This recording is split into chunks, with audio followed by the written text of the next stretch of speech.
السلام علیکم ورحمۃ اللہ وبرکاتہ۔ اللہ سے دعا کرتے ہیں کہ آپ لوگ خیریت سے ہوں گے۔ چشتی رسول کا دفاع کرنے والے امام کے پیچھے نماز، تو یہ جو ویڈیو بنا ہے، جو ہمارے لیے نماز جو ہے اللہ نے جو فرض کیا ہے، آپ کی نمازیں جو ہے وہ درست ہوں اور آپ کو کن کے پیچھے نماز پڑھنی چاہیے اور کن کے پیچھے نماز نہیں پڑھنی چاہیے، یہ کوشچن جو علی مرزا کے ساتھ ہوا ہے، تو علی مرزا نے اس سے ریلیٹڈ کچھ باتیں جو ہے اس ویڈیو میں بتائی ہے، اور آپ کو یہ ویڈیو دیکھنا چاہیے کہ نماز جو 5 وقت کا ہے، ہماری نمازیں درست ہونی بہت ضروری ہے، اور ہمیں نماز کا جو اللہ تعالیٰ نے معاملہ دیا ہے اور ہمیں نماز کو مکمل طریقے سے کس طریقے سے پڑھنا چاہیے، وہ آپ کو اس ویڈیو میں پتہ چلے گا، اور یہ ویڈیو آپ دیکھیں اور لوگوں تک پہنچائیں، اور اللہ سے یہی دعا کریں کہ اللہ جو بھی باتیں ہمیں بتائی جائے وہ قرآن اور حدیث کے حوالے میں بتائی جائے، نہ کہ سنی سنائی باتوں پر ہم لوگوں کو اس چیز کے بارے میں باتیں کی جائے، کیونکہ اگر سنی سنائی باتیں ہیں تو کیا پتہ کتنی حقیقت ہے اور کتنی اس میں جو ہے جھوٹ ہے۔ تو اللہ ہم سب کو یہ سب چیزوں سے بچا لے اور حق کا راستہ دکھا دے، آمین ثم آمین۔ کہ معین کر کے کسی شخص کے بارے میں کلیم کرنا، اس کے لیے دلیل چاہیے۔ رہا آپ کا یہ کہنا کہ ان سب کو پتہ ہے، بالکل ایسا نہیں ہے۔ دیکھیں کراچی کے مفتی صاحب جو اس وقت دیوبند کی طرف سے مولانا طارق جمیل صاحب اور الیاس گھمن صاحب کے سکرین سے آؤٹ ہونے کے بعد ایک مشترکہ گول کیپر کے طور پر لانچ ہوئے ہیں، فقہی مسائل کے اندر بھی، عقائد کے اندر بھی، اور مسائل میں بھی اور فضائل میں بھی۔ انہوں نے اردو پوائنٹ کو انٹرویو دیتے ہوئے یہ بات کہی کہ ہم تو درس نظامی یعنی پورا عالم کا کورس کر کے فارغ ہو گئے تھے، ہمیں نہیں پتا تھا کہ المحند علی المفند میں کیا لکھا ہوا ہے، یہ تو انجینئر صاحب نے آ کے آگ لگائی ہے۔ تو اگر کراچی کے ایک بڑے نامور مفتی صاحب جو نامور ادارے سے پڑھے ہوئے ہیں وہ یہ کہہ رہے ہیں کہ ہمیں نہیں پتا تھا، انجینئر صاحب نے ہمیں ایجوکیٹ کیا ہے، تو باقی گلی محلے کے امام مسجد جنہوں نے 20 صورتیں رٹی ہوئی ہیں، 12 تقریریں رٹی ہوئی ہیں، عام چھوٹے مدارس کے پڑھے ہوئے ہیں، تو ان کے بارے میں بھی آپ سمجھ لیں گے کہ انہیں اپنے بزرگوں کا تعارف کتنا ہے۔ ان کو تعارف ہمیشہ دوسروں کے بزرگوں کا کروایا جاتا ہے کہ انہوں نے دین کے ساتھ کیا جرم کیا ہے۔ ہاں یہ میں آپ کی بات مانتا ہوں کہ بریلویوں کے علماء کو یہ پتا ہوگا کہ دیوبندیوں نے کیا کام ڈالا ہوا ہے، اور وہ اسے کفر کہتے ہیں۔ دیوبندیوں کو نہیں پتا ہوگا کہ دیوبندیوں نے خود کیا کام ڈالا ہے، انہیں بریلویوں کے بارے میں پتا ہوگا۔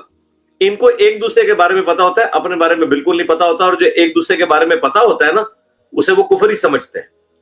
میری اپنی اکیڈمی کے اندر 2016 کی آلموسٹ، بلکہ اس سے بھی پہلے کی بات ہے، ایک ہی مجلس میں ایک دیوبند کا مفتی بیٹھا ہوا تھا، ایک بریلویوں کا۔ میں نے بریلویوں کے مفتی سے تھانوی رسول اللہ کے بارے میں پوچھا تو اس نے کہا جی کفر ہے۔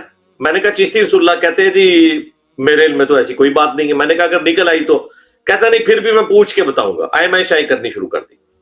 تو یہ ایسا نہیں ہے کہ سب کو پتا ہے، عوام کو بھی علماء کو بھی ہم نے آگے ایجوکیٹ کیا، جس کی وجہ سے آپ کو اس بڑے لیول کی تبدیلی نظر آ رہی ہے اللہ کے فضل سے۔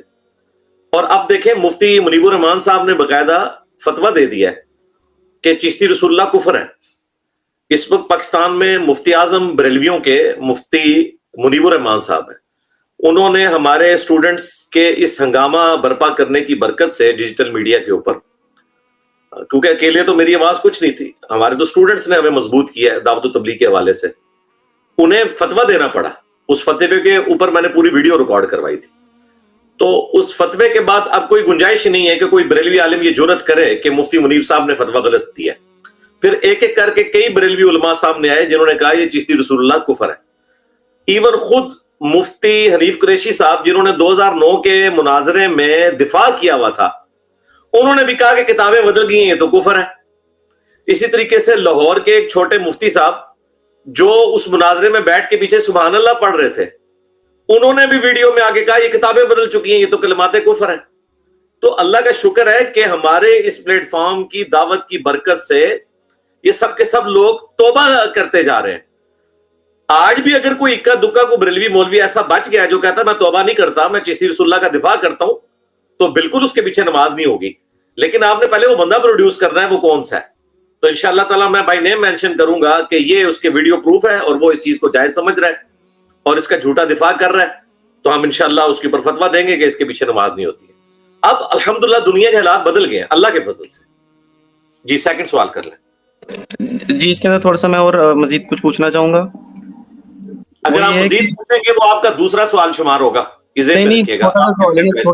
تھوڑا سا بس پوچھ رہا ہوں، زیادہ نہیں ہے۔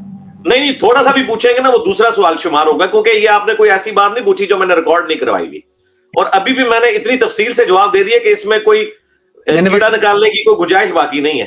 میں بس آپ سے یہ پوچھنا تھا کہ جو ہماری محلے کی مسجد ہے اس کے امام سے میں جا کے یہ چیز کنفرم کر لوں نا، مطلب کہ وہ دفاع کرتے ہیں کہ نہیں؟ ہر انسان کو کرنی چاہیے یہ چیز کسی کے پیچھے نماز پڑھنے سے پہلے۔